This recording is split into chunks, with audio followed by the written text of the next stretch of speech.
nos acompañan, entonces supongo que ya podríamos empezar. Listo, adelante. Gracias. Bueno, pues me da mucho gusto saludarles, Armando, Raúl, Pablo, Ian Carlos, Diego, Jesús Alberto. Veo que no hay cuota de género, ¿verdad? Bueno, me da mucho gusto. Me da mucho gusto saludarles. Bueno, me presento si no he tenido la oportunidad de coincidir con ustedes en alguna otra actividad. Mi nombre es Rafael Caballero Álvarez, soy actualmente secretario de apoyo en la Jefatura de Unidad Académica y, bueno, hasta hace algunos meses fungía como profesor investigador y por ello es que, pues eventualmente, tanto la directora como las demás autoridades de la Escuela Judicial eventualmente me consideran para impartir alguna actividad docente. Bueno, pues me da mucho gusto saludarles. Vamos a comenzar el día de hoy.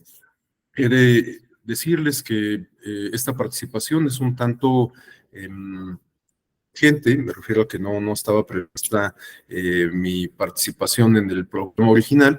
Quien iba a tener esta responsabilidad es mi compañero, el maestro Jesús Cadena, quien también se desempeña junto conmigo en la jefatura de unidad académica, perdón, pero por cuestiones de agenda, pues no pude estar, entonces yo me voy a ser responsable de esta exposición. Bueno, el tema sobre las competencias de la Suprema Corte en materia electoral y este tiene a su vez un subtítulo que se refiere al control abstracto, contradicciones de tesis y consulta popular. Entonces, bueno, pues tenemos, digamos que 3 tópicos que son los que van a ser abordados en estas 2 sesiones del diplomado. El control abstracto de constitucionalidad, la contradicción de tesis en materia electoral y la consulta popular.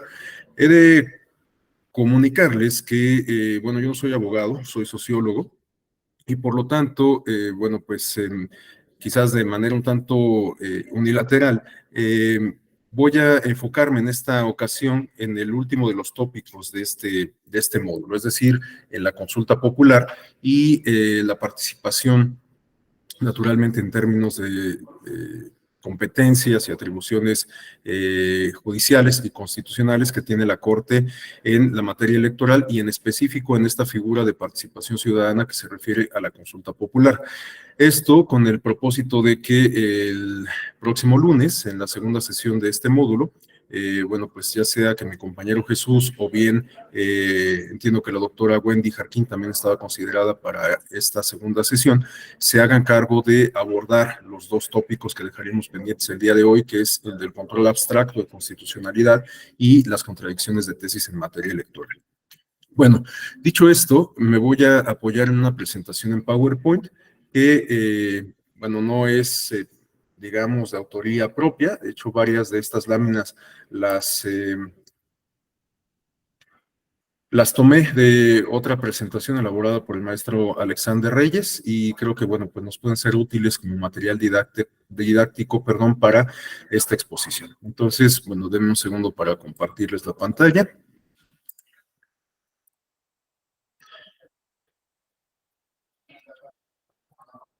Listo.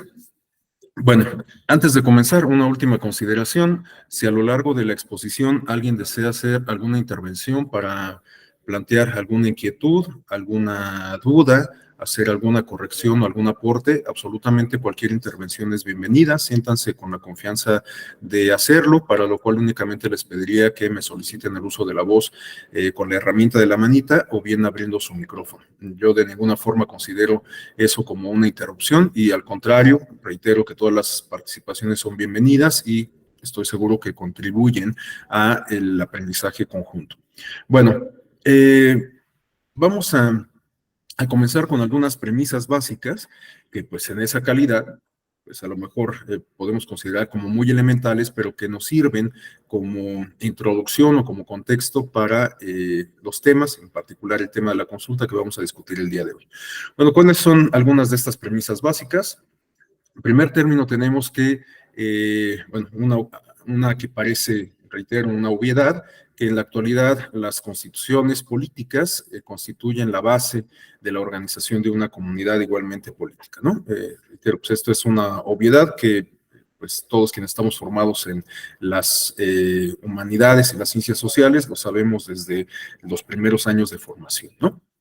Toda sociedad necesita de un marco normativo que permita a la propia comunidad la preservación de la misma, ¿no? Esto a la luz de estos planteamientos clásicos de autores como Hobbes o como Locke, pues se puede ilustrar retomando estas premisas sobre la sociedad salvaje y la sociedad civilizada, ¿no? En una sociedad salvaje en donde priva el poder del más fuerte, bueno, pues es incluso difícil garantizar la subsistencia de la especie. En ese sentido, bueno, estamos en un marco regulatorio al cual nos ciñamos todos quienes integramos, reitero, una comunidad, lo cual ciertamente puede implicar ciertos límites a nuestra libertad, pero que nos garantiza, quizás de una forma un tanto irónica, las condiciones como para ejercerla en distintas dimensiones, ¿no? Bueno, una segunda premisa se refiere a que, teniendo en consideración justo que como piedra angular del sistema jurídico, que a su vez configura los contornos del sistema político, del sistema social, de una comunidad determinada, pues resulta conveniente que tengamos con un órgano, que contemos con un órgano público que se encargue de hacer una interpretación sobre ese contenido constitucional, sobre esa piedra angular que sirve para la organización social y política. Sabemos que en algunos países, en algunas latitudes, pues hay una diferencia clara entre un tribunal de orden constitucional y un tribunal que se encarga del control de legalidad, ¿no? Un tribunal superior de justicia, por ejemplo. En el caso mexicano, bueno, en el ámbito federal, por ende, en el ámbito nacional, tenemos un tribunal que se hace cargo de ambas responsabilidades, de ejercer este control abstracto de constitucionalidad y al mismo tiempo, bueno, pues eventualmente puede terminar por resolver algunas problemáticas de índole estrictamente legal, ¿no? Claro.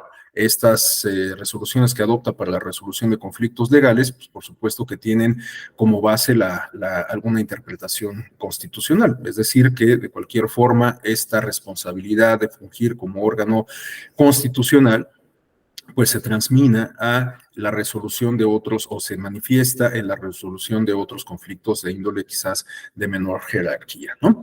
Una tercera premisa que resulta muy importante tener presente, no solo para los propósitos de este módulo, sino en general para todo el diplomado, se refiere a esto que pomposamente conocemos como el nuevo paradigma de derechos humanos que adoptó el Estado mexicano, digamos que desde el año 2011, ¿no? Por supuesto, como cualquier proceso político, social o incluso jurídico, pues no podemos hablar de que haya un cambio por decreto, ¿no? Pero creo que ese año 2011 hubo tres eventos que sin duda pudiésemos considerar como coyunturales, como eventos, fenómenos que marcaron justo un ámbito posterior y anterior en términos de derechos humanos y en términos también de control de constitucionalidad. Porque esos tres eventos se refieren a la reforma en materia de derechos humanos de junio del año 2011, a lo resuelto por la Corte Interamericana de Derechos Humanos sobre el caso Rosendo Radilla contra México y la resolución de la Corte respecto al expediente 912, varios 912 de 2010, ¿no? Creo que estos tres eventos nos colocaron, como lo comento, en esto que ahora conocemos como un nuevo paradigma de derechos humanos, que sin duda pasa por el tamiz del tema de la Constitución, de la convencionalidad, ¿no? A la luz de estos eventos, pues ahora el Estado mexicano está sujeto no solamente al dictado de la Constitución, sino también a el contenido de los tratados internacionales en materia de derechos humanos que hayan sido suscritos por el Estado mexicano. Y esto, pues, plantea un esquema muy interesante que pues ustedes han tenido oportunidad de desmenuzar en estas sesiones del diplomado y que continuarán haciendo a lo largo del programa y que se refieren a pues digamos, el ámbito de competencia de los organismos, de los órganos jurisdiccionales en el ámbito nacional, en específico para el caso de México, ¿no? Porque ahora insertos en este nuevo paradigma de derechos humanos, insertos en una tónica, en una lógica de convencionalidad, bueno, pues tenemos que el control de constitucionalidad sigue siendo ejercido de manera concreta por el órgano facultado para ello, es decir, la Suprema Corte de Justicia de la Nación, pero ahora también existe el control difuso de constitucionalidad, ¿no? Esto, entendido a la luz justo de los tratados internacionales suscritos por México y de lo dispuesto en la propia Constitución, en específico del artículo 133 y en el artículo primero de nuestra Carta Magna, ¿no? Entonces, ahora, cualquier autoridad del Estado mexicano, incluso no solo las jurisdiccionales, sino cualquier autoridad de otro tipo, administrativa y demás, pueden, en el ámbito de su competencia, poner en práctica este control difuso de convencionalidad, ¿no? Y de alguna manera, pues también este control igualmente difuso de convencionalidad, aunque pues ahí ya entramos en un tema un tanto más debatible, ¿no? Pero bueno, el caso es que estamos en este contexto de convencionalidad y justamente por ello reviste importancia que abordemos los temas que integran este diplomado, ¿no? Bueno, le damos la bienvenida a Mesli, que se acaba de unir. Comentaba que... Disculpen por entrar tarde. Acabo de salir de mi trabajo. No hay ningún problema. Muy bienvenida. Bueno, otra premisa, que esta ya nos sirve, digamos, como para ir introduciéndonos en el tema de la consulta popular, se refiere a reconocer que en la actualidad las democracias modernas son fundamentalmente representativas, es decir, que votamos para designar a personas que van a representar nuestros intereses o bien que van a integrar o que se van a hacer cargo de las funciones de gobierno y de la administración pública, ¿no? Me refiero a que pues, podemos votar por diputados, senadores, bueno, diputaciones y senadurías, podemos votar por el presidente de la República y en el ámbito más cercano de organización política que tenemos las y los ciudadanos, pues podemos votar también por quienes integran los ayuntamientos, ¿no? Bueno, es un esquema pues acorde, digamos, con el sistema presidencial que nos hemos dado pues, prácticamente desde que nos erigimos como nación independiente, en comparación con estos modelos parlamentarios en donde el Ejecutivo no se designa mediante voto popular, sino que se vota por los representantes populares, que son los parlamentarios, y estos a su vez designan al primer ministro, en muchas ocasiones integrando gobiernos de coalición, ¿no? El ejemplo más claro de esto pues, es el modelo inglés. Pero bueno, el caso es que tanto en un modelo parlamentario como en un modelo presidencial, tenemos esquemas, o la estructura que subyace a esos modelos es de democracias formales, en donde designamos a representantes, ¿no? Esto no quiere decir que como ciudadanos, ciudadanas, nos desentendamos de los asuntos públicos, que simplemente deleguemos estas responsabilidades y que entonces pues no nos hagamos cargo de absolutamente nada que tenga que ver con la esfera de lo público, sino hasta la siguiente ocasión en que seamos convocados a elecciones para renovar a esos cargos, ¿no? En este sentido, pues cobran mucha relevancia las figuras o los mecanismos de participación ciudadana directa, porque estos permiten que la ciudadanía pueda tomar parte de la toma de decisiones sobre los asuntos públicos de forma directa o semidirecta y no a través de intermediarios, en este caso de representantes populares, ¿no? ¿Cuáles son algunas de estas figuras? Pues una de ellas es la que vamos a comentar con mayor detalle a continuación, la consulta popular, pero pues tenemos muchas otras, ¿no? En México, de hecho, hemos adoptado ya varias, algunas a nivel federal y otras a nivel local. ¿Cuáles son algunas de estas? Bueno, ya hice referencia a la consulta popular, pero tenemos también la revocación de mandato en el ámbito federal, aplicable para el presidente de la República. En el ámbito local, no todos los estados, no todas las entidades lo tienen, pero hay algunas que sí, y que aplica en particular para igual el titular del Ejecutivo a nivel local, es decir, para quien ocupa la gubernatura. Otras figuras de participación ciudadana se refieren a el Parlamento abierto, por ejemplo, en donde la ciudadanía tiene la posibilidad de participar en las discusiones parlamentarias que se dan en el marco de una reforma legislativa o incluso constitucional, ¿no? En la actualidad, uno de los ejemplos más claros o más recientes que tenemos en este sentido se refieren al ejercicio de Parlamento abierto que tuvimos apenas el año pasado, de cara a la reforma electoral que finalmente terminó por ejecutarse hace apenas algunas cuantas semanas. En lo particular, yo tengo cierta reserva sobre que ese ejercicio haya sido efectivo, porque advierto muy pocas cosas que fueron discutidas en el marco de ese ejercicio y que terminaron por incorporarse en la reforma, ¿no? Pero como quiera que sea, bueno, son ejercicios que contribuyen a la deliberación pública, a fomentar la democracia deliberativa, que es una forma, digamos, alterna a la democracia estrictamente representativa.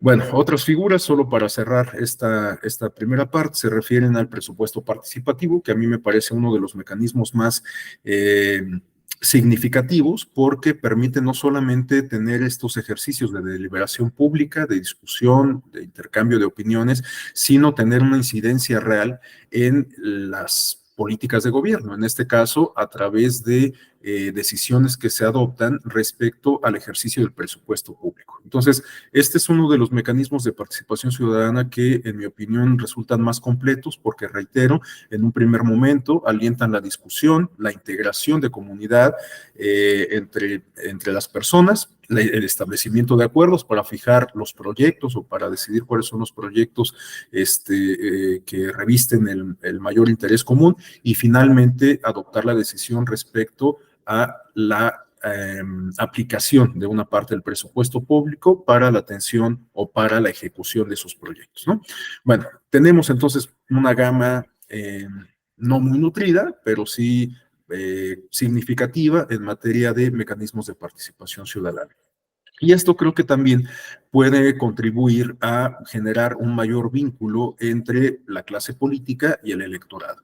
En la medida en que tenemos un electorado, una ciudadanía, para utilizar una expresión un poco más precisa, en la medida que tenemos una ciudadanía activa, que se preocupa por los asuntos públicos, que está interesada en estos, que puede contribuir a la construcción de la agenda igualmente en términos públicos, bueno, pues puede ser que se establezcan, digamos, canales de comunicación más eficaces entre los representados y los representantes. Puede ser que esta participación contribuya a el establecimiento de mecanismos de rendición de cuentas, etcétera. Entonces, bueno, los mecanismos de participación ciudadana, justamente en la medida en que alientan tal participación, pueden contribuir a consolidar la democracia desde muy distintas trincheras, ¿no?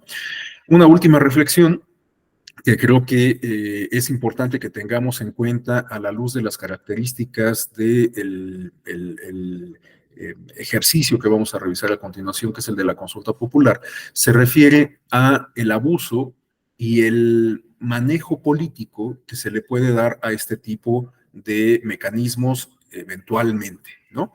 Esto lo comento porque en muchas ocasiones estos mecanismos de participación ciudadana, aunque sea un tanto drástico reconocerlo, me parece que terminan por desvirtuarse en algunos contextos, ¿no? Para no ir lejos, vamos a referir un contexto, bueno, un ejemplo doméstico, que de hecho, pues también tiene muy poco de haber ocurrido, que es el de la revocación de mandato a nivel federal, ¿no? No vamos a entrar en la discusión amplia de esto, tampoco quiero generar una polémica que nos distraiga de la parte medular de esta sesión, pero me parece que una premisa que estuvo presente y que de hecho guió, digamos, la lógica de este ejercicio de participación ciudadana que se refiere a la revocación de mandato, consiste en que quienes estaban más interesados en que se llevara a cabo el ejercicio de revocación, pues eran los partidarios sobre quien se iba a aplicar este ejercicio de participación. Me refiero al presidente de la República. Un ejercicio de revocación, por definición, se refiere a una forma de participación ciudadana en donde la gente tiene la oportunidad de decidir si cancela de manera anticipada un encargo público que previamente se otorgó mediante las urnas. Por definición, un ejercicio de revocación, pues se refiere a esto, ¿no?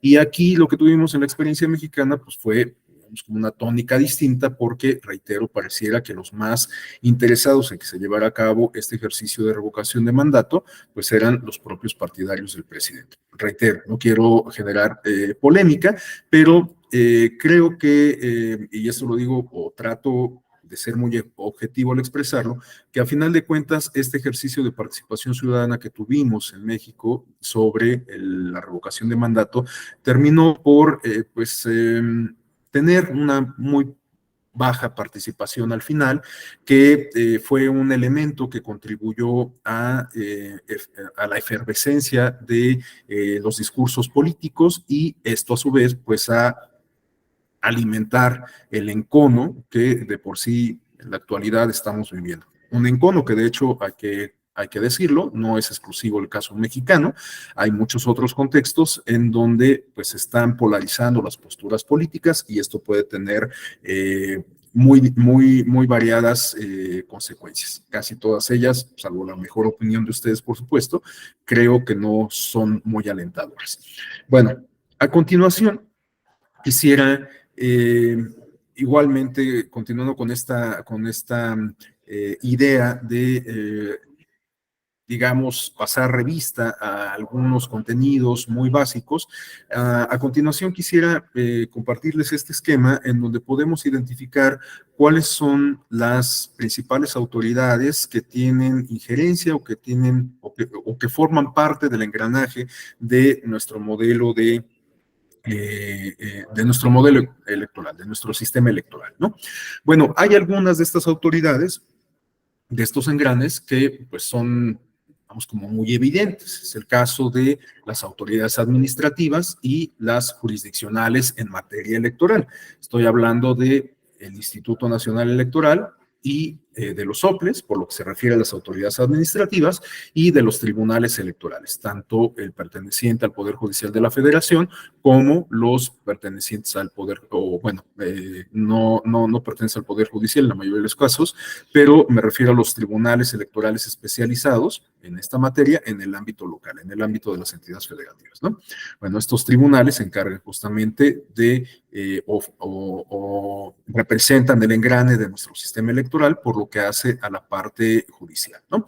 Pero estas autoridades, que reitero que son como las más evidentes, las más obvias, pues no son las únicas que tienen injerencia en el diseño y en el funcionamiento de nuestro sistema electoral. En este sentido, podemos además referir a el órgano legislativo, que es finalmente quien se hace cargo de la producción del derecho, es decir, quienes tienen bajo su responsabilidad la adecuación del marco normativo aplicable para la materia electoral, ¿no? Esto lo acabamos de atestiguar justamente tomando como referente esta reciente reforma en la materia electoral, ¿no? Correspondió a la Cámara de Diputaciones, al Senado de la República, modificar algunas de las leyes que resultan aplicables a la lógica comicial. Esto ante la imposibilidad de haber logrado una modificación constitucional, ¿no? Esto nos ha colocado en una situación bastante compleja, y yo diría que hasta un tanto inquietante, en el sentido de que, bueno, pues estas leyes o estas modificaciones a las leyes ya entraron en vigor, pasaron por todo el proceso legislativo para que se refiere a la creación del derecho y su entrada en vigor justamente, y bueno, pues ya fueron publicadas y están vigentes, ¿no?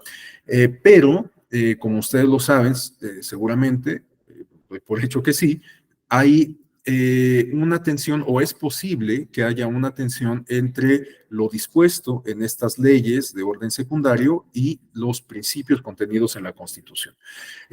Ustedes, reitero, doy por hecho que están al tanto de que se han promovido de distintos recursos legales, en particular estoy pensando en los que se canalizan a través de las acciones de constitucionalidad, cuya responsabilidad recae justamente en el ámbito de competencia de la Corte, y que pues van a terminar por fijar justamente los contornos de nuestro nuevo marco normativo en materia electoral, que reitero, hoy por hoy, pues las leyes fueron promulgadas, fueron publicadas y están vigentes, pero Puede ser, reitero, esto le va a corresponder pues resolverlo a la Corte, dilucidarlo, que exista cierta tensión entre estos contenidos legales y lo dispuesto en la Constitución, que no sufrió modificación alguna, ¿no?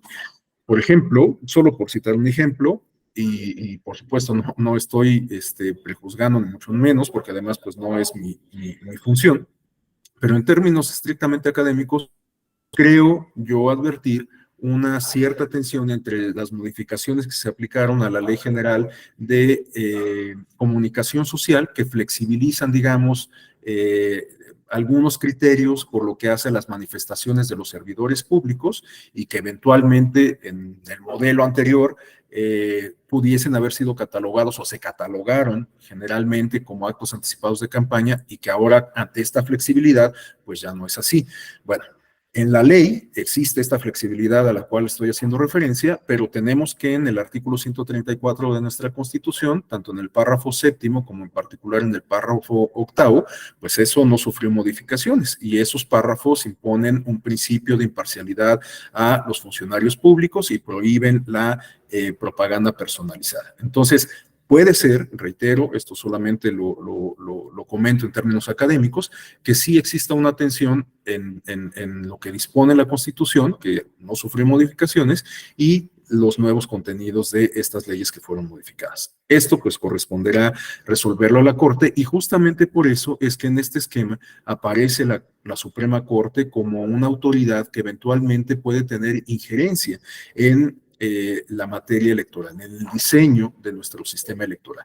Porque reitero, pues en función de lo que resuelva la Corte, se van a definir estos contornos sobre el nuevo marco normativo, ¿no? No sabemos bien a bien cómo van a ser, en qué sentido va a resolver la Corte las distintas impugnaciones que se le han puesto a consideración, pero pues puede ser que termine por declarar inválidos algunos contenidos. Esto ya ocurrió en el pasado.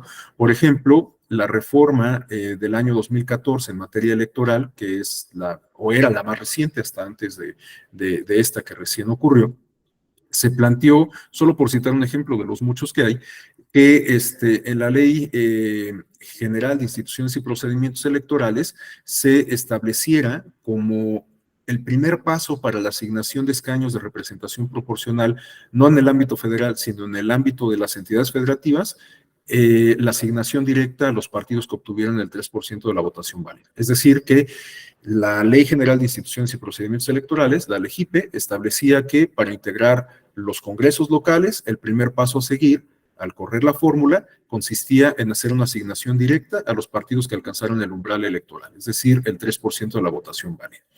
Bueno, hay muchas legislaturas que se dieron a la tarea de legislar inmediatamente después de que entró en vigor la reforma constitucional y entonces adoptaron en sus propias leyes electorales este esquema que estoy planteando, el de la asignación directa.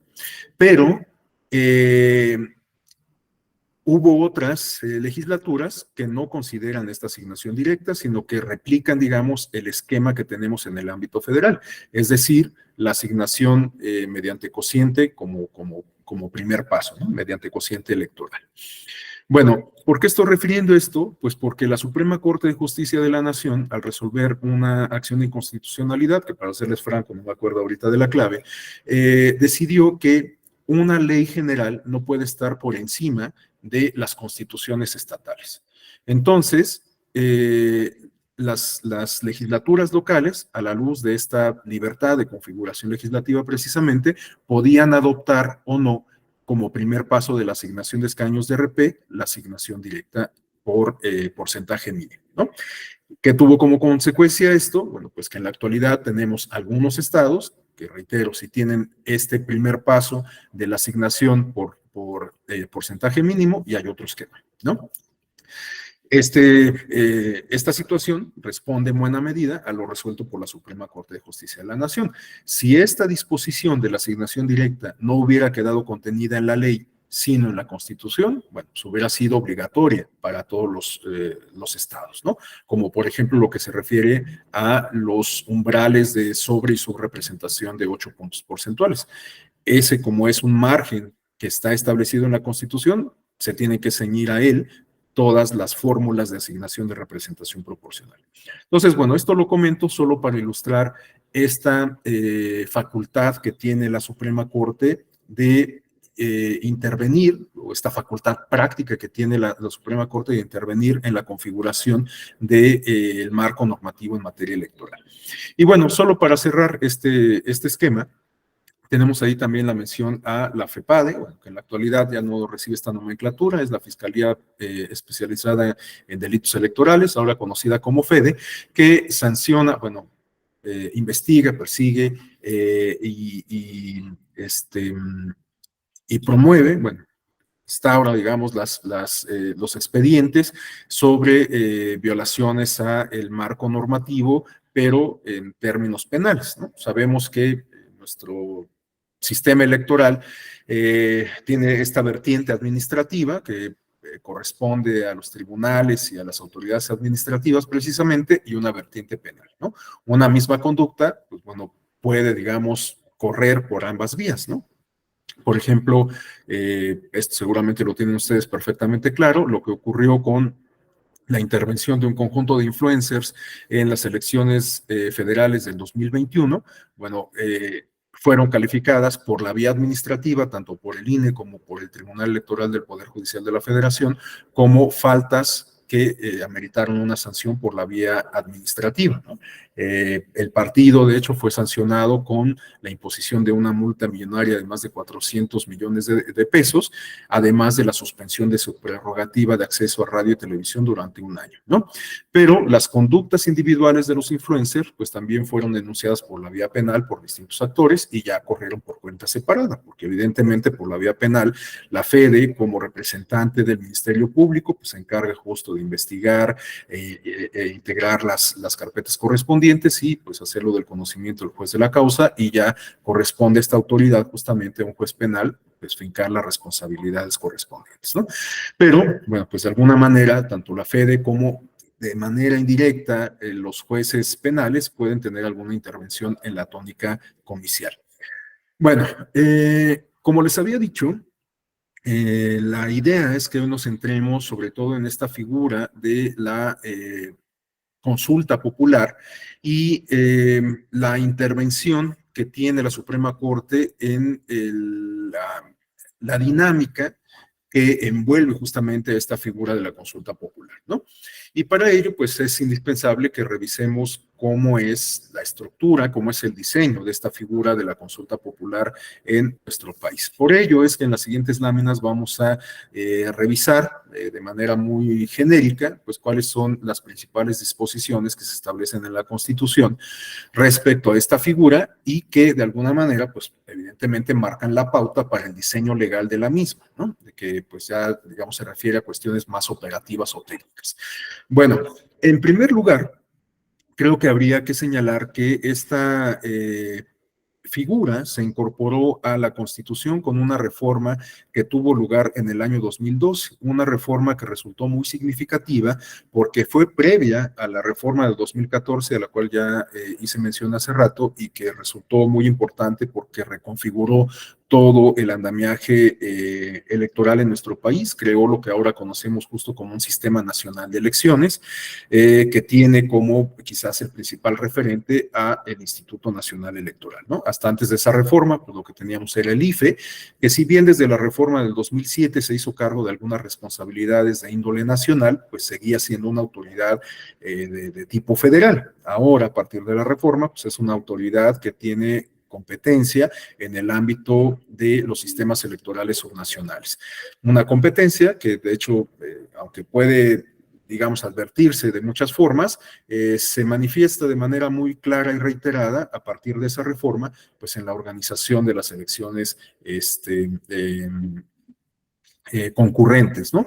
A partir de esa reforma, cuando coincide una elección federal con una elección local, el Instituto Nacional Electoral se encarga de la ubicación de las casillas. Y de hecho, pues también para la lógica de la ubicación de las casillas en una elección local, pues ahora ya también es una atribución que ha sido asignada al Instituto Nacional Electoral, ¿no? Entre muchas otras. Bueno, entonces tenemos que en aquella reforma del año 2012, lo que se modificó fue el artículo 35 que reconoce los derechos de la ciudadanía. Y esta modificación, les decía que resultó muy significativa, no solo porque incorporó esta figura que vamos a discutir con mayor detenimiento a continuación, que es la consulta popular, sino que también incorporó otras dos figuras que posibilitan la participación ciudadana en el ámbito público. Estoy hablando de las candidaturas independientes y de las iniciativas populares, ¿no? Las candidaturas independientes, pues, es un tema con el que creo que ya estamos familiarizados la mayoría de nosotras, de nosotros, de nosotres, porque pues justamente a partir del 2014 se reincorporó a nuestro sistema electoral y hemos tenido algunas experiencias exitosas en este sentido, aunque salvo la mejor opinión de ustedes, creo que ha venido desinflándose, ¿no? En el 2015, que fue la primera vez en que tuvimos candidatos independientes, pues se dieron muchos casos emblemáticos, como ocurrió en el estado de Nuevo León, en donde por primera ocasión un candidato postulado por esta vía y no por un partido político ganó la gobernatura, ¿no? Estamos hablando de Jaime Rodríguez Calderón. En el caso del municipio de Zapopan, en Jalisco, un candidato que para muchos representaba el prototipo del candidato independiente, al no tener ninguna filia ni ningún pasado partidista, pues ganó la elección en la cual compitió, ¿no? Estamos hablando de Pedro Kumamoto, y una tercera experiencia de éxito fue la de Manuel Cloutier, quien ganó el Distrito 1 Federal en Sinaloa, ¿no? Igual postulado por la vía independiente, aun cuando pues todos sabemos que tiene una larga tradición partidista previa, ¿no? Bueno, esta figura de las candidaturas independientes, reitero, se incorporó no con la reforma del 2014, sino con esta reforma del 2012. El asunto fue que hasta 2 años después, con la reforma del 2014, esta figura se reglamentó y se pudo poner en práctica, ¿no? Este fenómeno, esta experiencia, pues me resulta muy curiosa porque da cuenta de cómo en algunas ocasiones no es suficiente con que algún contenido se incorpore a la Constitución como para que eso cambie la realidad, ¿no?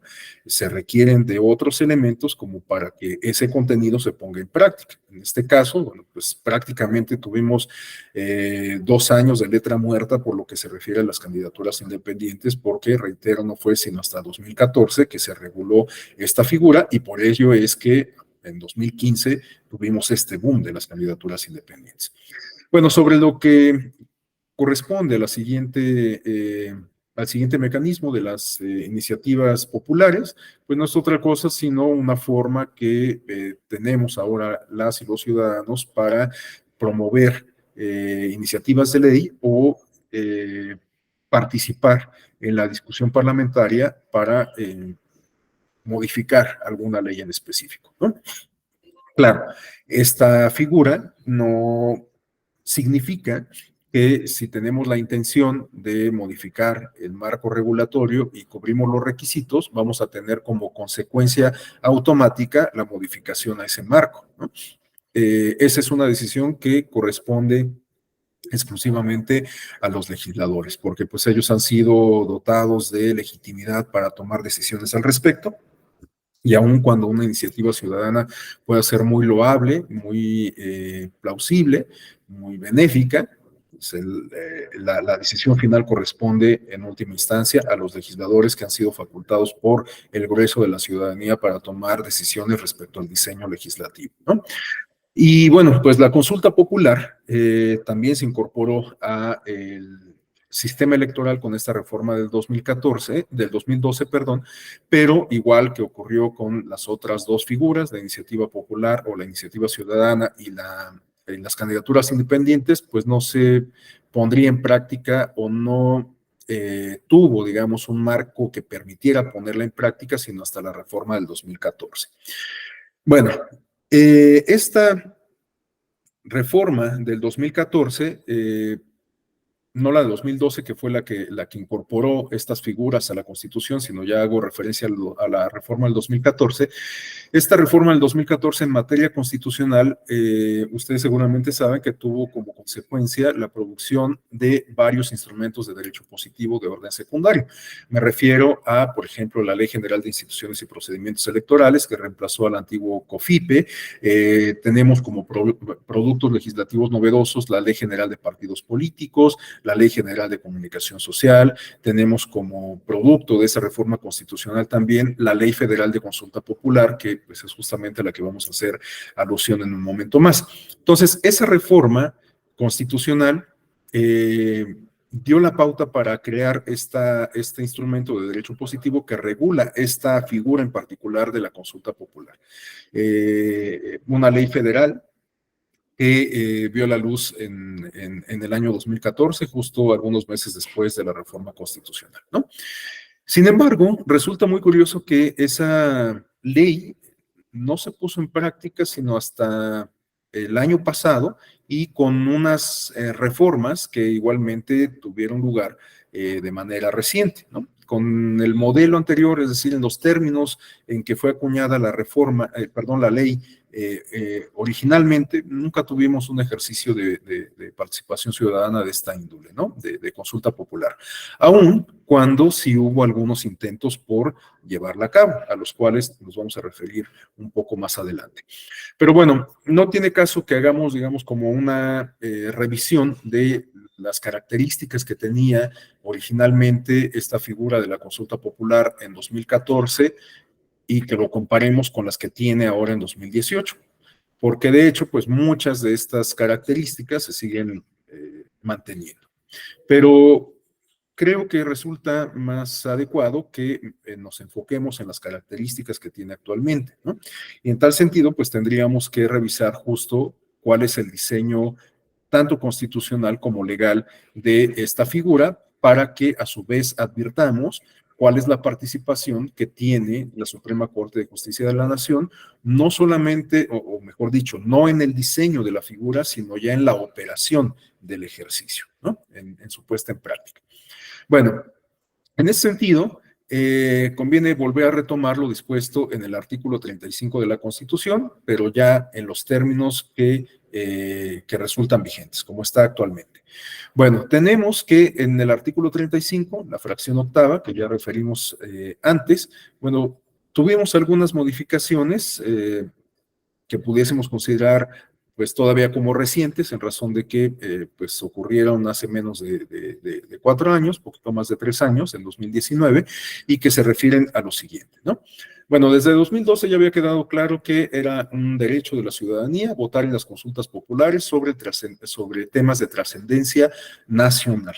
Pero ahora, con esta modificación, con esta reforma que se aplicó al artículo 35, tenemos que la consulta popular ya no solamente aplica sobre temas relevantes de orden nacional, sino también temas que puedan resultar de interés para una región en específico del territorio mexicano, ¿no? Entonces, esto parece relevante porque pues ya no es indispensable que tengamos un tema que revista interés para todas las personas que integramos la comunidad política de nuestro país, como para llevarlo a la agenda pública a través de una consulta, sino que ahora puede ser que un tema que igualmente resulta relevante, pero solo para una población del país concentrada en un espacio geográfico, bueno, pues puede igualmente ser inscrito en la agenda pública a través de este mecanismo, ¿no? Y, por supuesto, la ciudadanía tiene la posibilidad de incidir en las decisiones respecto a esa agenda pública, ¿no? Entonces, bueno, un primer apunte que me parece importante resaltar es esta cuestión de flexibilizar, digamos, el requisito para hacer más incluyente la figura, ¿no? Bueno, continuando con las modificaciones, tenemos que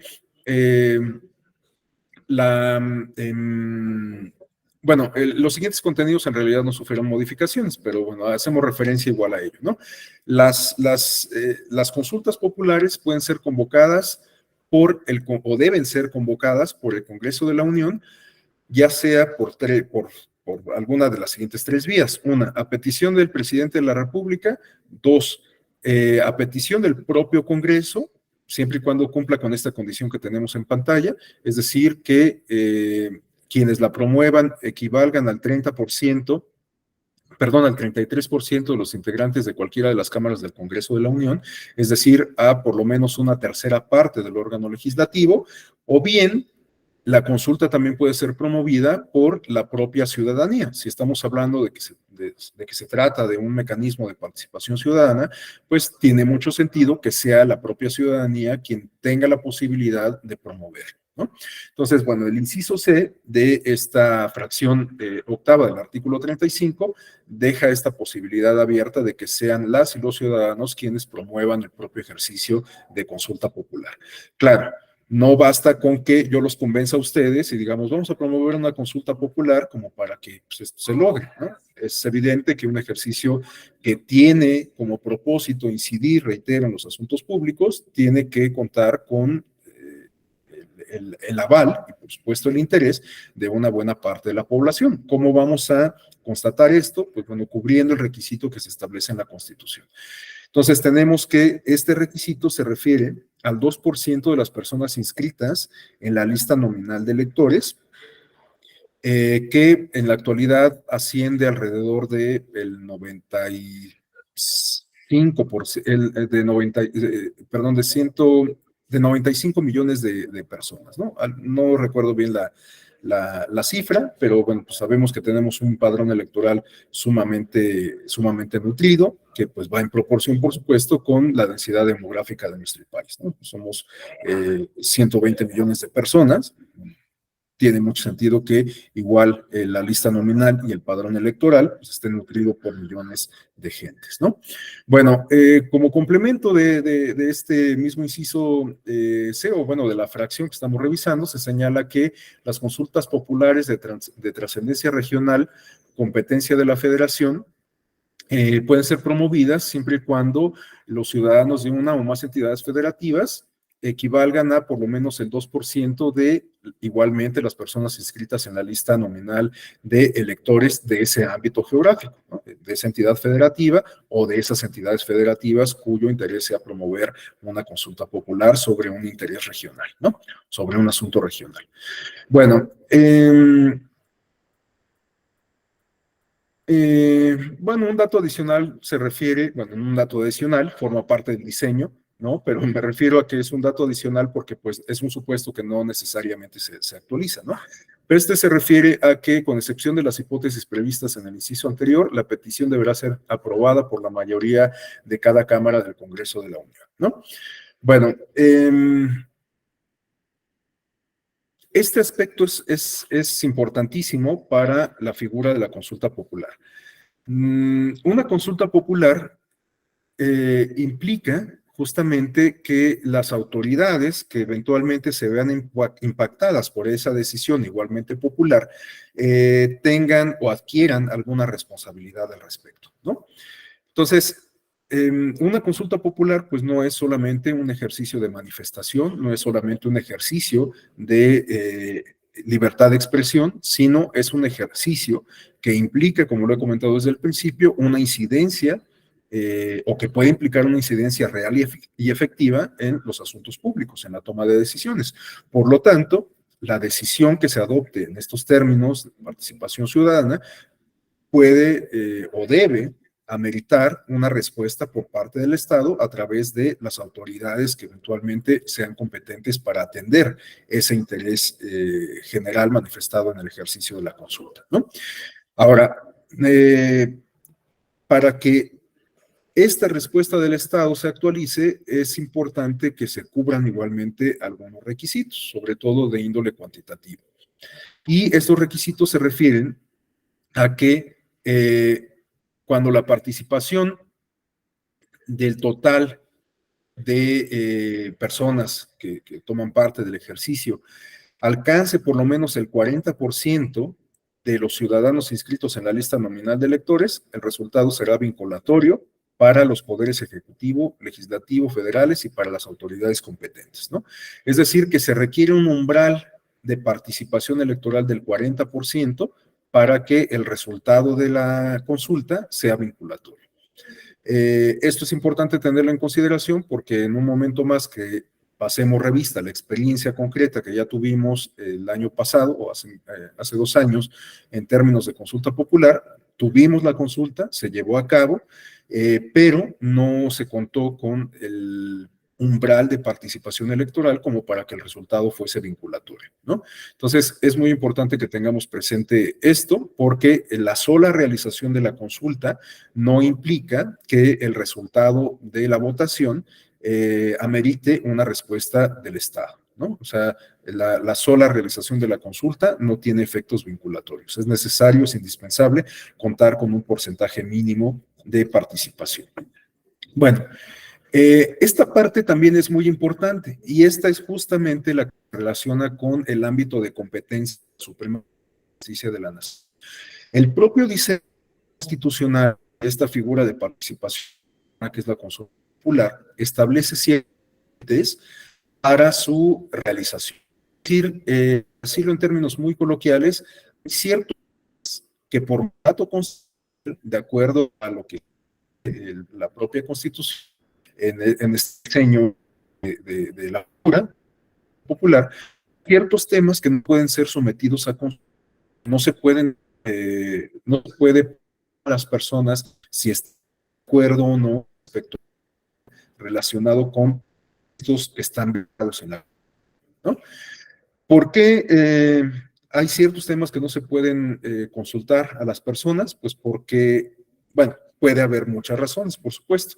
La que yo identifico de manera más clara es que varios de estos temas se refieren a los pilares de la estructura de esa organización política a la que hacíamos mención desde el principio. Quedamos que la Constitución recibe esta denominación de política porque no solamente es un instrumento madre del marco legal, sino es una piedra angular para la organización social, ¿no? En la Constitución política se establece justamente el tipo de gobierno que tenemos, la forma de organización gubernamental, ¿no? Me refiero a que pues, en la Constitución se señala que somos una república soberana, autónoma, federal, compuesta, por lo tanto, por entidades autónomas que están de acuerdo en suscribir un pacto federal, etcétera. O sea, toda la organización política está contenida en la Constitución, ¿no? Entonces, hay ciertos temas que, si son consultadas a la población, pudiese ser que pongan en riesgo esos pilares de la organización política.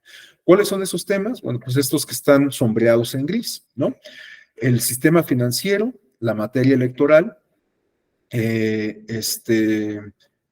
la permanencia o continuidad en el cargo de los servidores públicos de elección popular, el presupuesto de egresos de la Federación, las obras de infraestructura en ejecución, los aspectos relacionados con la seguridad nacional. Creo que pues, es muy lógico que temas relacionados con la organización, perdón, con la seguridad nacional no puedan ser sujetos de consulta. Otro tema se refiere a la organización, funcionamiento y disciplina de las Fuerzas Armadas, ¿no? Algo que pues, va de la mano con lo anterior. Y por lo tanto, bueno, pues todos estos temas no pueden ser sujetos a consulta popular. Ahora, como se trata de temas que están vedados por la propia Constitución, y como desde el principio reconocimos, y esto lo sabemos de sobra, o bueno, ustedes que son abogados lo saben de sobra, la Suprema Corte de Justicia de la Nación es el órgano facultado para ejercer este control concentrado de constitucionalidad. Es decir, que la Suprema Corte interpreta la Constitución, ¿no?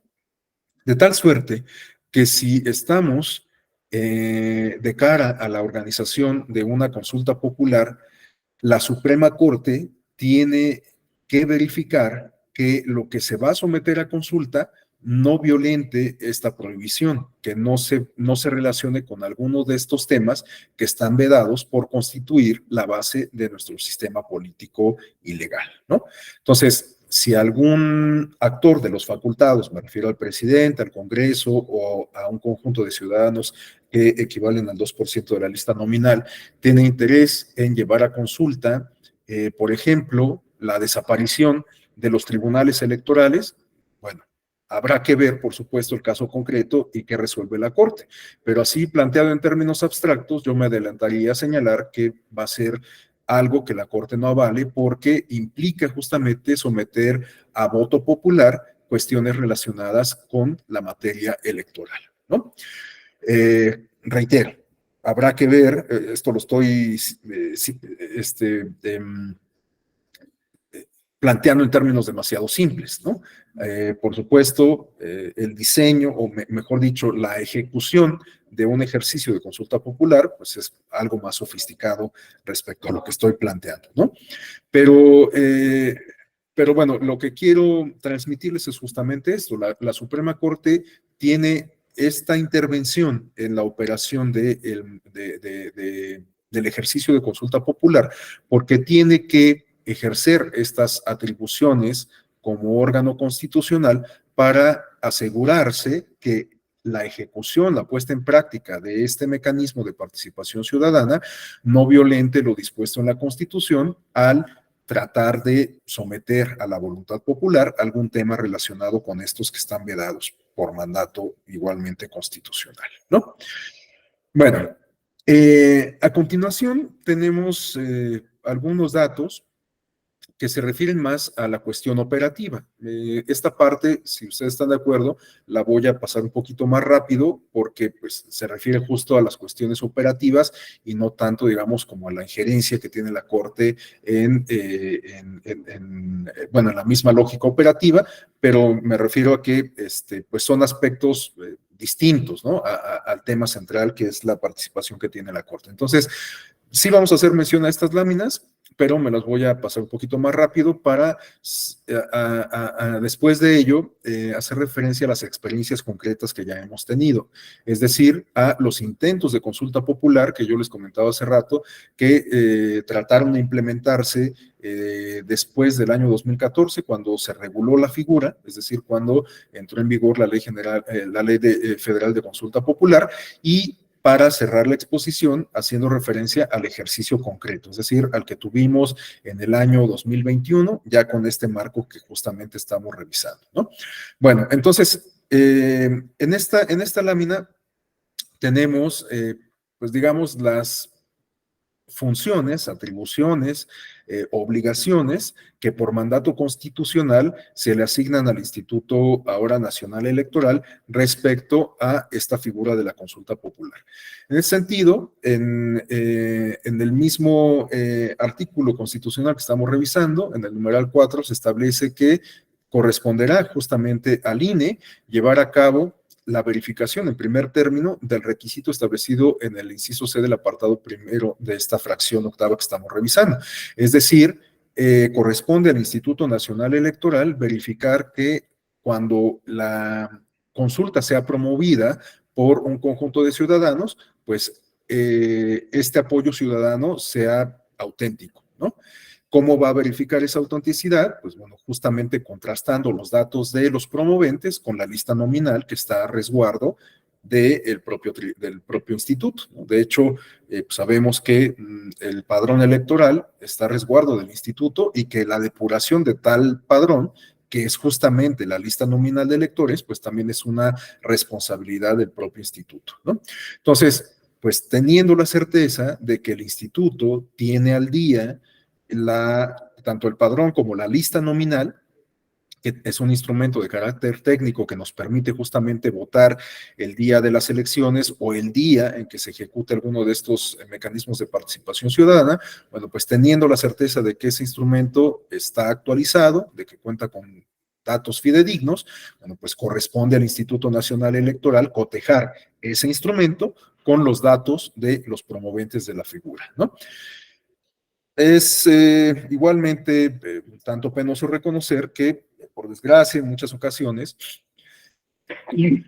perdón, en muchas ocasiones, los promoventes pues inflan de una manera ilegal. Bueno, a veces, a lo mejor es muy drástico plantearlos en estos términos, ¿no? Pero cuando alguien busca presentar firmas que no son auténticas, ¿no? Que las duplica o qué sé yo, pues estamos hablando por lo menos de una mala práctica electoral. Seguramente ustedes estarán de acuerdo conmigo, ¿no? Entonces, bueno, pues corresponde al Instituto Nacional Electoral justamente llevar a cabo este proceso de autentificación de las firmas, ¿no? Del apoyo ciudadano. Bueno, eso como uno de las condiciones principales, primigenias además, para llevar a cabo un ejercicio de consulta popular. Bueno, también tenemos que corresponde al INE promover la participación de los ciudadanos en las consultas populares y por lo tanto es la única instancia encargada de la difusión de este mecanismo, ¿no? Este aspecto es interesante porque de alguna manera se adoptó el criterio que aplica para la propaganda en materia electoral, ¿no? Sabemos que el Instituto Nacional Electoral es un órgano que está facultado justo para promover la participación ciudadana en la jornada electoral, cuando somos convocados a las urnas para renovar cargos de elección popular. Y bueno, pues por supuesto los partidos hacen su propaganda con los recursos que tienen a su disposición, en los términos de ley, por supuesto. Pero bueno, nadie puede hacer, nadie aparte de los partidos políticos puede hacer propaganda para interferir en la voluntad popular, ¿no? Esto responde a, en buena medida, el fenómeno que tuvimos en la elección presidencial del año 2006, que bueno, quienes tengan la edad suficiente para recordarlo, sabrán que hubo una injerencia de actores tradicionalmente ajenos a la lógica comercial. Me refiero en particular a la clase empresarial.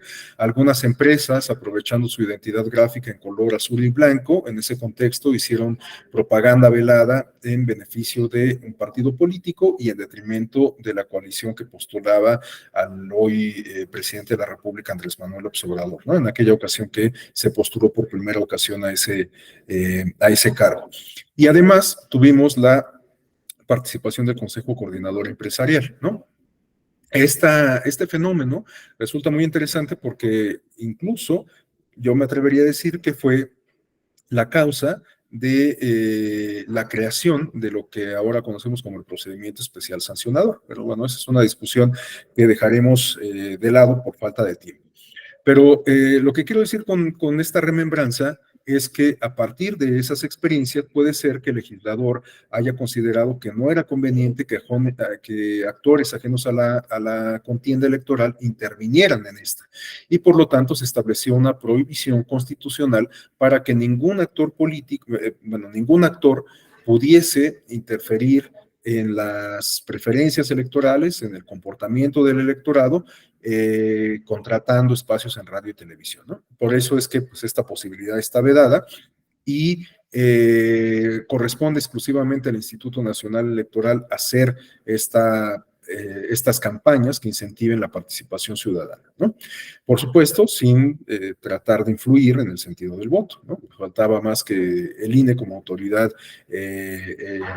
imparcial que debe ser, pues en su propaganda institucional tratará de influir en algún sentido el voto de las personas, ¿no? Bueno, entonces se replica de alguna manera este esquema y para la consulta popular solo el INE puede hacer propaganda institucional, por supuesto, para alentar la participación de la gente en las consultas populares, ¿no? A continuación, todavía continuando con esta base constitucional del diseño de la consulta, tenemos que durante el tiempo que comprende el proceso de consulta, desde la convocatoria y hasta la conclusión de la jornada comicial o de la jornada de la consulta, está prohibida la propaganda gubernamental, ¿no? Esto es igual a una réplica de lo que aplica a las elecciones. Sabemos que cuando hay proceso electoral, se establece en la Constitución que cuando hay un proceso electoral, bueno, la Constitución y las leyes electorales, que cuando hay un proceso comicial, desde el inicio de las campañas electorales y hasta el día de la jornada electoral, no puede difundirse ningún tipo de propaganda gubernamental, salvo las excepciones que se señalan igualmente en esta fracción de la Constitución, ¿no?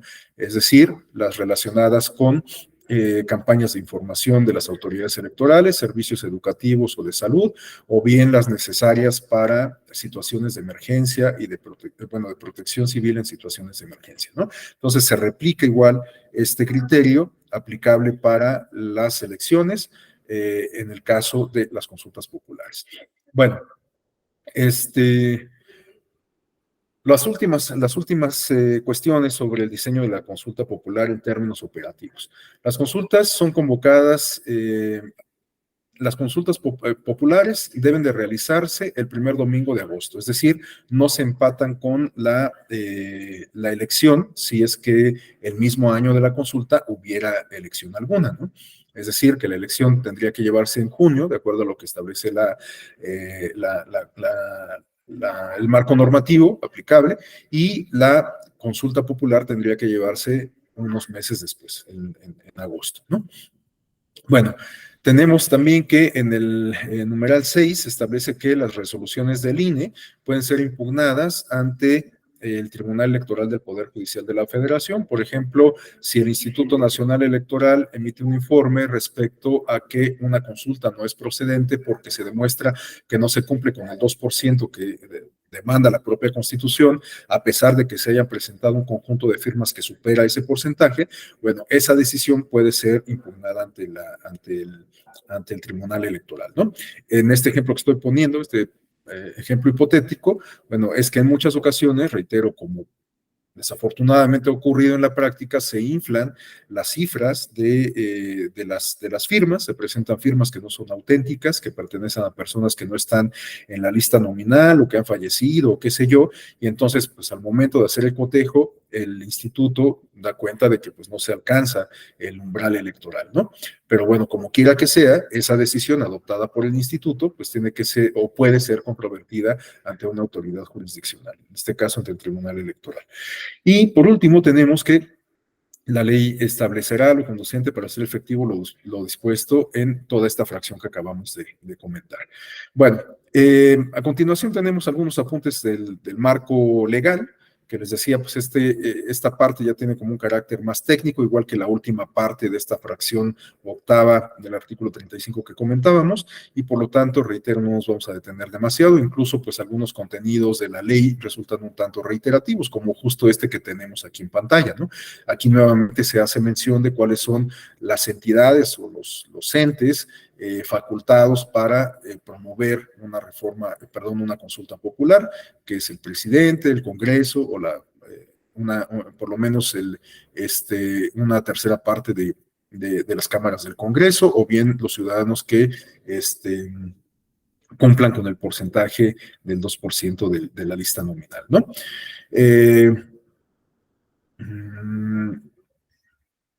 Bueno, aquí en esta lámina y en esta segunda, solo comentarles rápidamente que pues en la ley se permite que si hay una circunstancia, en un momento determinado, se están promoviendo dos consultas populares, bueno, pues un mismo ciudadano puede apoyar los dos ejercicios de consulta popular, ¿no?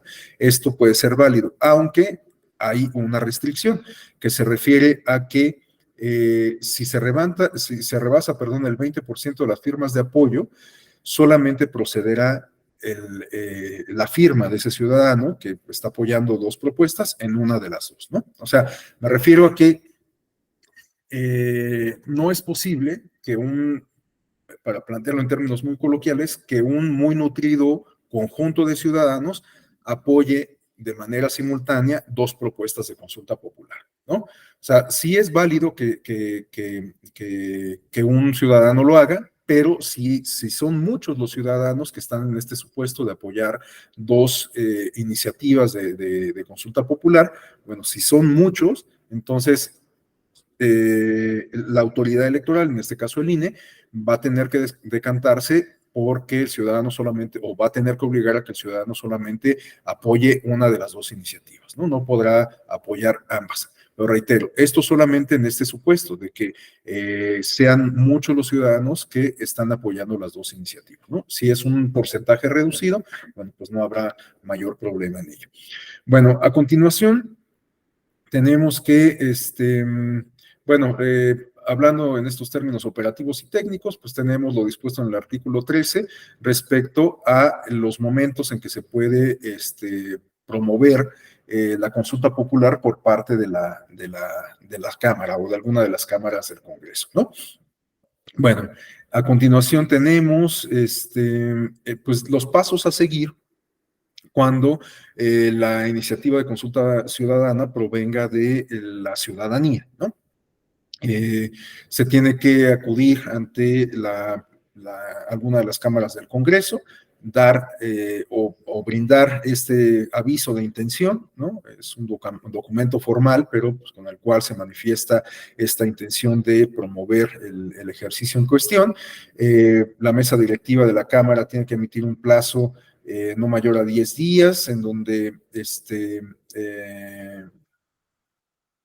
tiene que emitir en un plazo no mayor a 10 días la constancia que acredite la presentación del aviso de intención y que se acompañará del formato para la obtención de firmas y con ello el inicio de los actos para recabar las firmas de apoyo, ¿no? Es decir, una vez que se da cuenta al órgano legislativo de esta intención de un conjunto de ciudadanos de promover la consulta, bueno, pues la Cámara correspondiente proporciona los insumos técnicos para que se pase a la siguiente fase, que consiste en la recopilación de las firmas que se entienden justamente como el apoyo ciudadano. Algo con lo que ya estamos, creo yo, mayormente familiarizados por lo que respecta a las candidaturas independientes. Creo que ya a estas alturas del partido todos sabemos que cuando una persona tiene la intención de postularse a un cargo de elección popular por la vía independiente, tiene que cubrir ciertos requisitos y uno de ellos consiste en, una vez agotadas las etapas y requisitos iniciales, lanzarse a la obtención del apoyo ciudadano que se manifiesta a través de firmas. Bueno,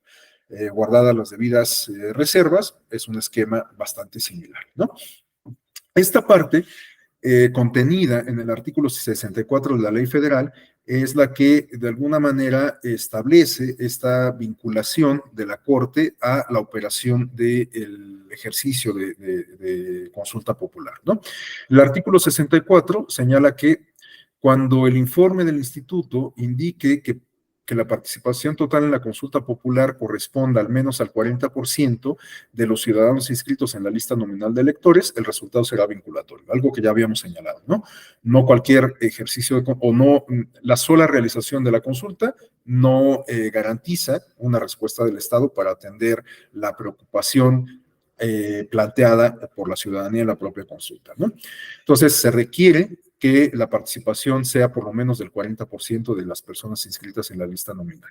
Entonces, si se actualiza este supuesto del umbral electoral, se tiene, el INE tiene que informar tanto a los poderes ejecutivo y legislativo federales, al presidente de la República y a las dos cámaras del Congreso de la Unión, así como a las autoridades competentes, porque pensemos que, por ejemplo, hay alguna autoridad en específico que también se vería vinculada con este resultado de la consulta, como pudiera ser, pues no sé,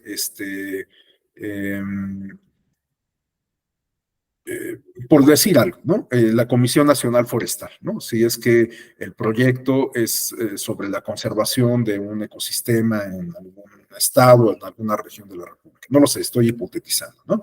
Pero pensemos en ese supuesto. Entonces, bueno, pues ese organismo también tendría que ser notificado del resultado de la consulta por parte de la autoridad administrativa electoral, es decir, el INE.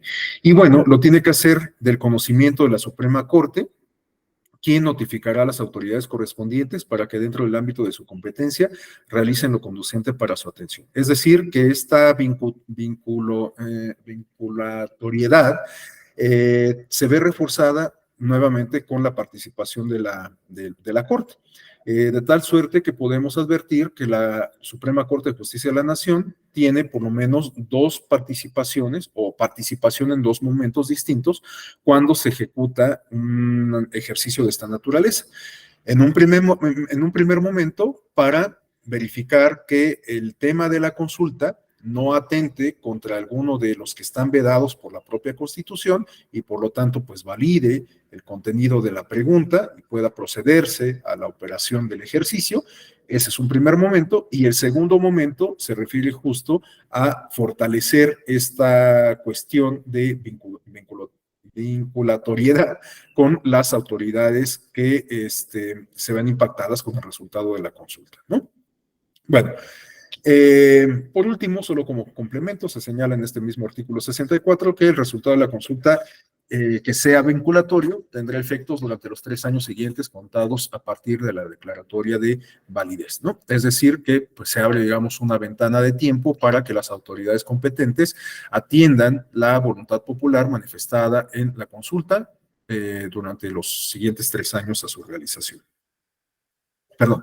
Bueno, vamos a ir cerrando la exposición con estas últimas 2 secciones que les había adelantado sobre pasar revista a los intentos de consulta popular que se observaron después de que esta figura fue reglamentada con la Ley Federal de Consulta Popular en el marco de aquellas reformas del 2014 y después la parte final, la última sección, se refiere a comentar algunas características de esta experiencia de la consulta popular llevada a cabo en 2021, ya con estas características que recién acabamos de comentar, ¿no?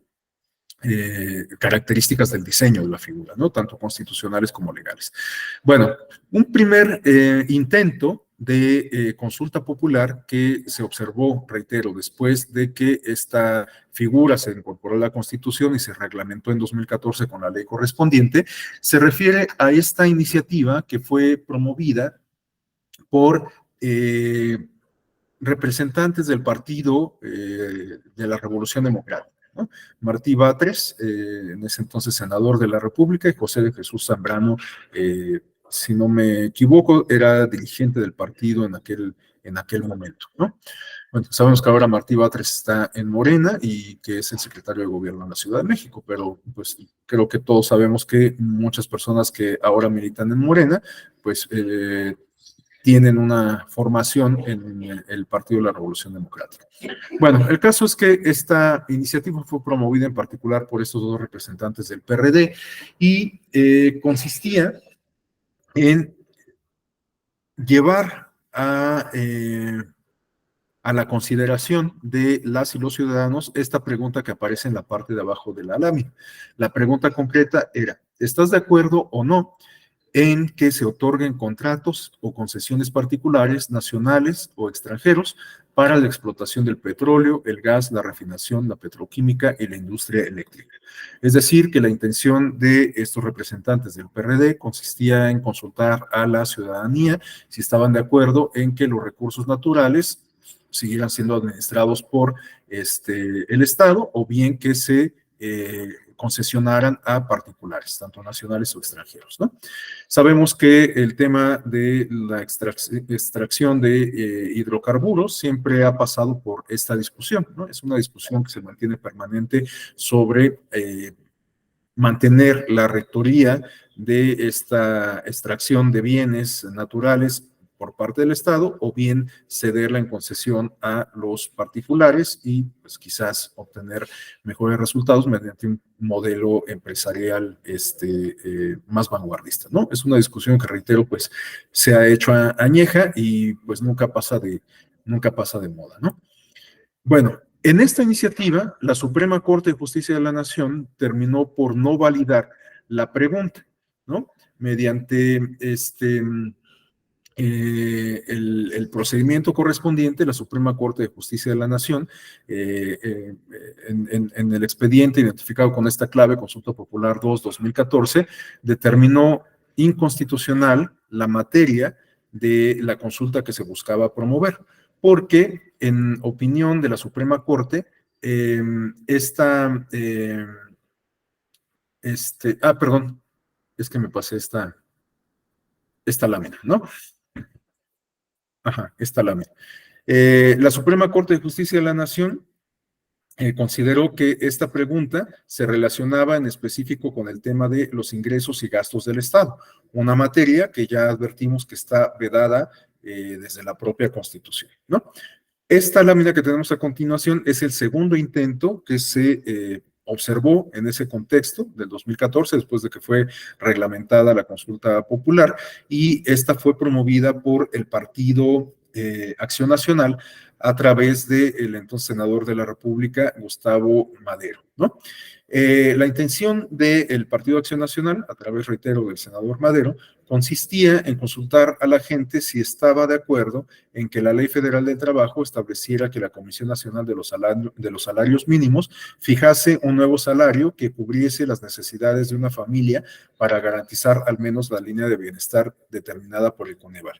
De manera sintética, la pregunta se refería a preguntarle a la gente si estaría de acuerdo en que se elevara la ley, que se elevara el salario mínimo para que todas las personas estuvieran en condiciones de garantizar los servicios de bienestar básicos, ¿no? Bueno, en este caso, igualmente, la Suprema Corte de Justicia de la Nación determinó declarar inconstitucional la pregunta porque el tema de los salarios mínimos, en opinión de la Corte, se relacionaba con la materia de los ingresos y gastos del Estado, lo cual igualmente es uno de los temas que están vedados por mandato constitucional. Y bueno, por último, tenemos un tercer intento de consulta popular que se dio en ese mismo contexto, del 2014 que estamos describiendo, ahora promovido por el Partido Revolucionario Institucional.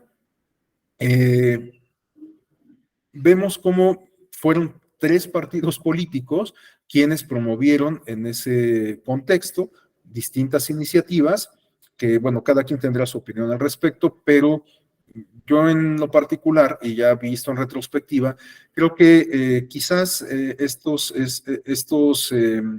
iniciativas de promover los temas o de promover las consultas, quizás, y esto lo planteo en términos estrictamente hipotéticos y al amparo de la academia, quizás se le dio más bien un manejo político, ¿no? Porque creo que era claro que algunos de estos temas sí se relacionaban con los que están vedados de la Constitución y pues era predecible advertir que la Corte los iba a declarar inconstitucionales, ¿no?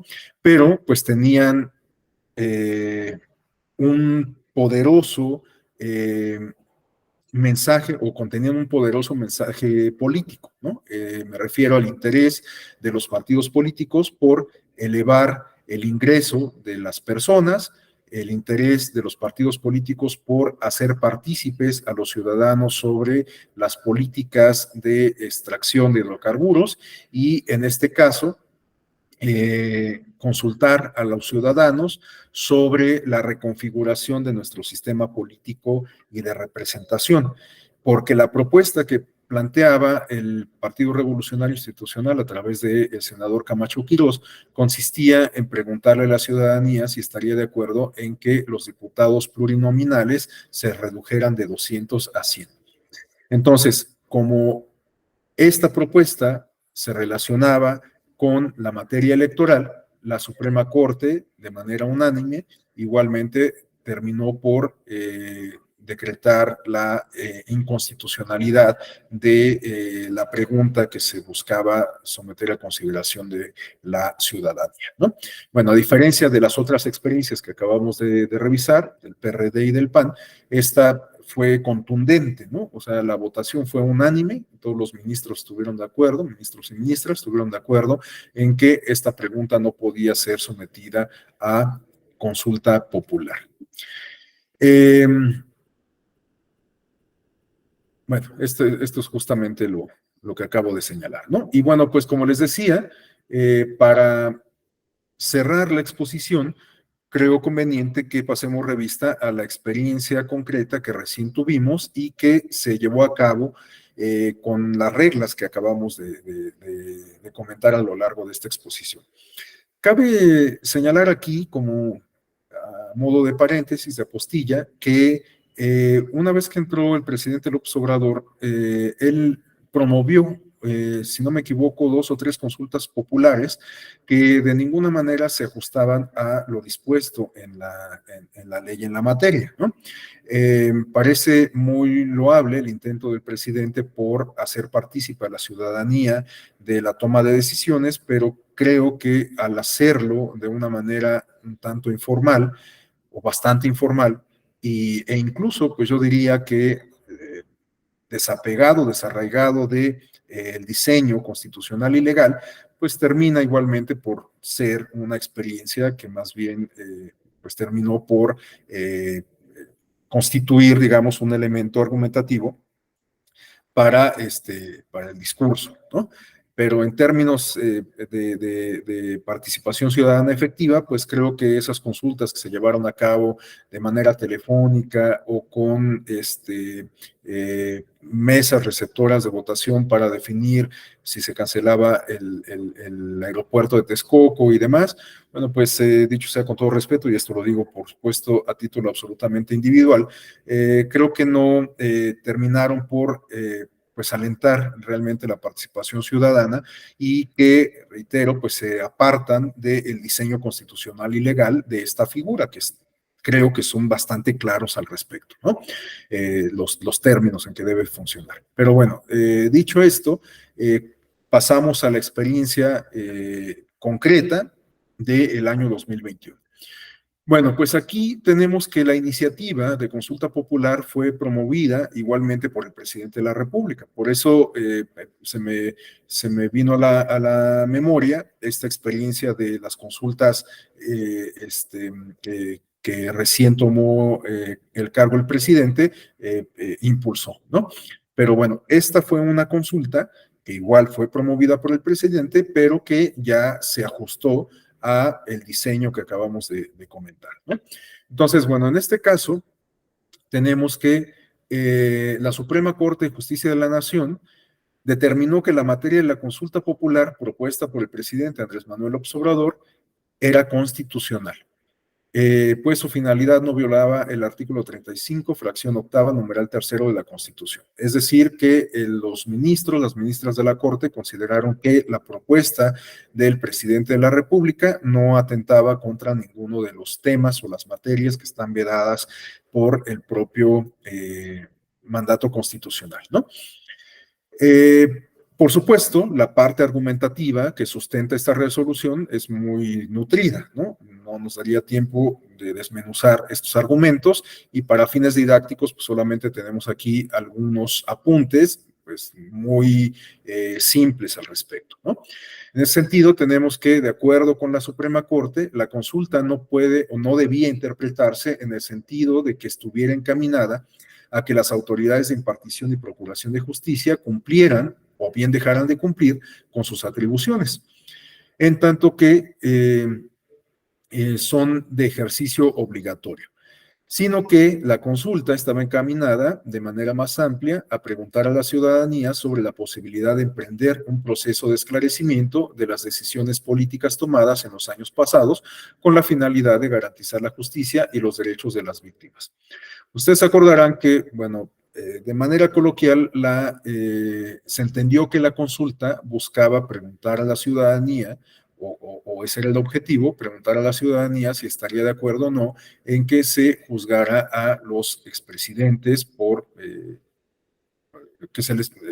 su desempeño, ¿no? Por malas o por actividades o hechos ilícitos durante el ejercicio de su cargo, ¿no? De hecho, justamente la pregunta, ay, perdón, es que no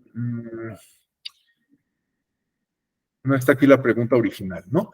Pero la pregunta incluso sí señalaba a los presidentes del periodo reciente de la historia de México, ¿no? Me refiero a Felipe Calderón, Enrique Peña Nieto, Vicente Fox, Ernesto Zedillo, y creo que llegaba hasta Carlos Salinas de Gortari, ¿no? Y bueno, la Suprema Corte de Justicia de la Nación, al interpretar la pregunta, consideró que pues era válido, y esto reitero, pues lo estoy sintetizando demasiado, que se preguntara a las personas no sobre la posibilidad de juzgar a estos extitulares del Poder Ejecutivo, sino más bien de manifestarse en torno a buscar formas restitutivas de justicia, sobre todo por las situaciones de violencia que pues todavía seguimos viviendo, ¿no? En el contexto en el cual nos encontramos. Entonces, esto lo comento en particular porque uno de los argumentos o uno de los elementos que surgió en la discusión se refiere, por ejemplo, a la creación de una comisión de la verdad, ¿no? Y no necesariamente a procedimientos judiciales instaurados en contra de los expresidentes. pertinentes. Claro, es un tema sumamente polémico que aun cuando desmenucemos la parte argumentativa de este pronunciamiento de la Corte, pues creo que difícilmente vamos a llegar a una conclusión unánime. Es algo que creo que va a seguir generando polémica durante mucho tiempo. Pero, bueno, tenemos que este caso, pues igual que los anteriores, pasó por el ejercicio de control constitucional de la Corte para que validara este órgano si el contenido de la pregunta que subyace al ejercicio de la consulta era constitucional o no. Bueno, en este caso concreto, la Suprema Corte consideró que era constitucional, pero además modificó el sentido de la pregunta, ¿no? Porque les decía, bueno, yo estaba seguro que había incorporado una lámina en donde venía la pregunta original, pero bueno, no es así. En la pregunta original se señalaba incluso los nombres de los expresidentes de la República, y bueno, esa parte se suprimió y la consulta se llevó a cabo con la pregunta que finalmente terminó siendo acuñada por la Suprema Corte al ejercer, reitero, estas facultades que la propia Constitución le otorga en el diseño operativo de la consulta propia, ¿no? De la consulta en sí. Y bueno, los términos de la pregunta los tenemos en pantalla justamente. Lo que se consultó era, ¿estás de acuerdo o no en que se lleven a cabo las acciones pertinentes con apego al marco constitucional y legal para emprender un proceso de esclarecimiento de las decisiones políticas tomadas en los años pasados por los actores políticos, encaminado a garantizar la justicia y los derechos de las posibles víctimas, ¿no? Por eso les decía que pues, uno de los elementos argumentativos tenía que ver con esta postura de restauración o de restitución, ¿no? De las personas afectadas con la violencia. Bueno,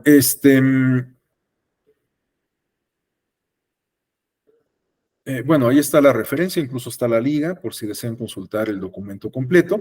Y para cerrar la exposición, únicamente pues tenemos aquí algunos datos, que estos los extraje de manera y se los presento de manera muy somera, los extraje de la página del Instituto Nacional Electoral y que se refieren a la numeralia básica del ejercicio de la consulta. Bueno, ya quedamos que, pues, a final de cuentas, la Corte avaló la realización de la consulta, modificó la pregunta, el INE pues puso en marcha toda su maquinaria para llevar a cabo la consulta.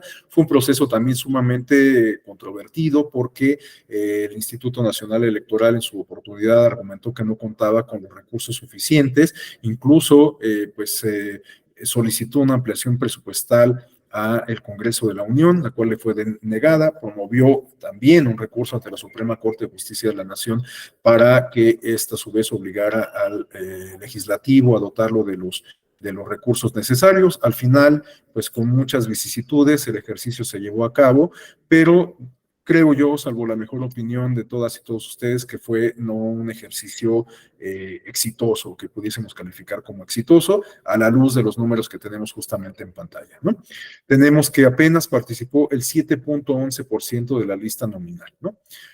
Quedó, por supuesto, demasiado lejos del umbral electoral que se requiere para hacer el resultado de la consulta vinculatorio, que es el 40%, como lo hemos comentado insistentemente, ¿no?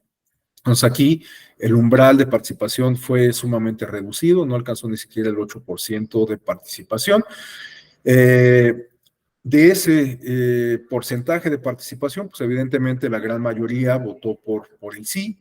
Es claro que quienes acudieron en su mayoría a este ejercicio de participación, pues apoyó la propuesta de que se adoptara una medida por parte del Estado para resarcir a las víctimas y sancionar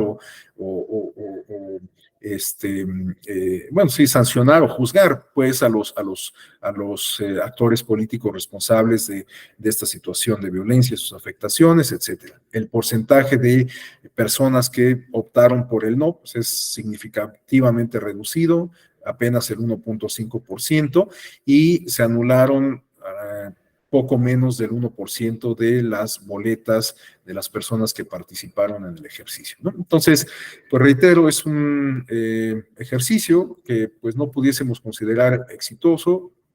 insisto, salvo la mejor opinión de todos ustedes, aunque dentro de lo que pudiésemos considerar en primera instancia como negativo, pues siempre hay algo que resulta encomiable o valioso. ¿Qué es lo que yo rescataría en este sentido? Pues justamente que por primera ocasión ya tuvimos un ejercicio de consulta popular que se apega de manera estricta al diseño constitucional y legal, ¿no? Creo que esa es la parte más significativa en términos positivos que yo rescataría de esta experiencia. Bueno, pues hasta aquí dejaría yo la exposición a mi cargo, invitándoles a que si alguien desea hacer alguna intervención en estos minutos que nos quedan, como les decía, alguna participación en términos de aportaciones, de inquietudes, de comentarios, absolutamente todo es bienvenido, ¿no? Yo siempre parto de la premisa de que un proceso de educación se construye con la concurrencia de todos quienes forman parte de él y que pues quienes eventualmente fungimos como expositores, pues no somos sino facilitadores de tal proceso de aprendizaje. Entonces, si alguien desea hacer alguna aportación, es absolutamente bienvenida. Yo hasta aquí dejo la exposición. Muchas gracias. Adelante, Jesús.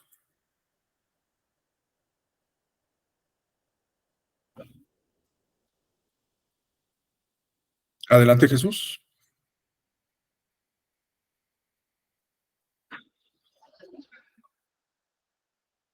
Creo que se arrepintió, ¿verdad?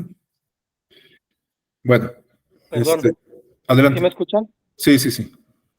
Perfecto. Comentaba que es solamente mi opinión con respecto al tema de la consulta popular, que efectivamente, como se mencionó, fue un tema polémico desde su presentación de solicitud de intención de realizar la consulta por el tema precisamente de la pregunta y cómo se manejó políticamente el tema.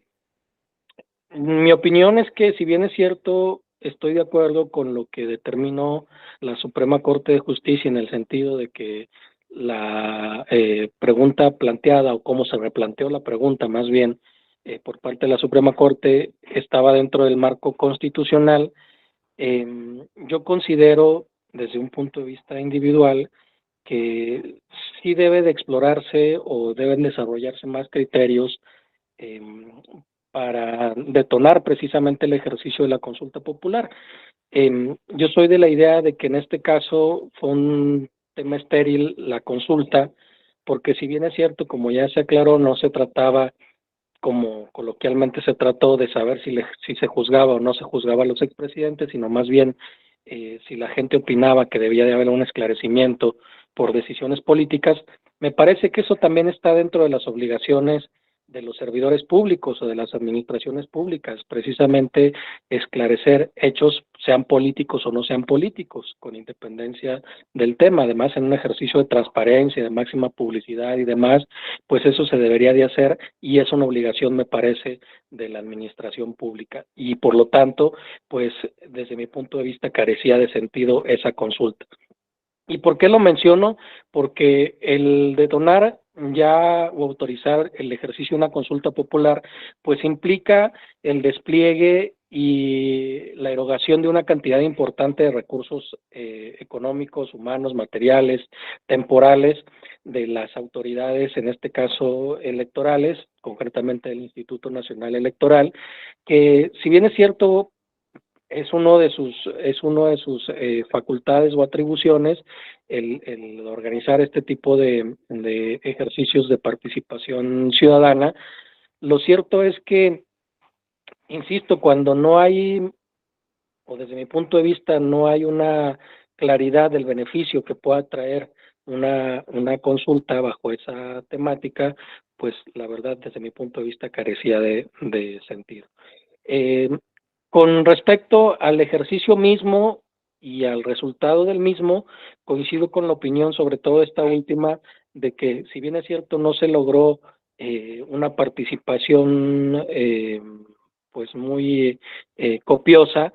Lo cierto es que efectivamente nos deja experiencia como país de tener ya en nuestro acervo histórico la organización de un mecanismo de participación democrática directa, y eso me parece que sí es lo rescatable, y obviamente pues lo ideal es que de aquí en adelante pues obviamente se haga una costumbre y que la gente, las y los ciudadanos participen de manera activa en la toma de decisiones públicas y en la creación de políticas públicas que no estén restringidas para el tema de la consulta popular. Entonces me parece que es parte también de la construcción de ciudadanía, de la construcción de conciencia ciudadana, y eso me parece lo rescatable de este ejercicio de consulta popular. Esa es mi opinión, gracias.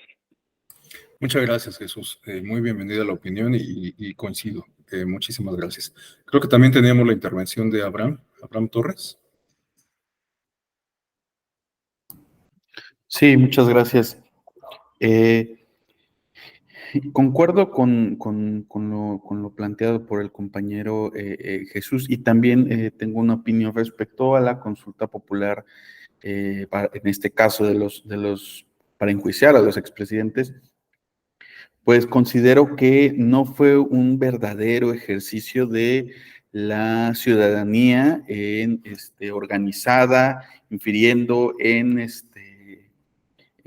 los temas públicos del Estado, puesto que si bien hubo una organización que presentó un cierto número de firmas, fue a solicitud del Ejecutivo que se realizó esta consulta. Entonces, esta consulta era un tema de cumplimiento de propuesta de campaña, de cumplimiento de temas o de agendas políticas desde las ópticas de gobierno, ¿no? Desde la cúpula del gobierno, perdón.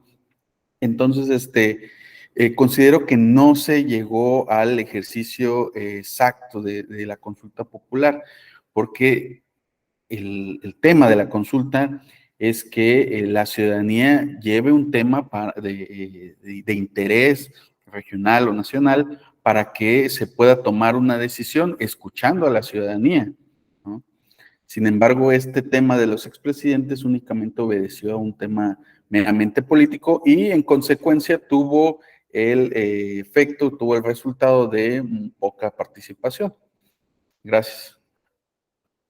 No, al contrario, gracias. Pues sí, sin duda es una experiencia que tiene muchas aristas que seguramente van a dar como para que lo comentemos durante largo tiempo. Yo agregaría, por ejemplo, a estos que ustedes han comentado, el desgaste al que fue sometido la autoridad electoral, ¿no? Porque habrá que recordar que acababa de pasar la elección federal del 2021, que ya quedamos que esto ocurre en junio, y que en agosto, por el diseño constitucional y legal que tiene la consulta, pues había que llevarla a cabo, ¿no?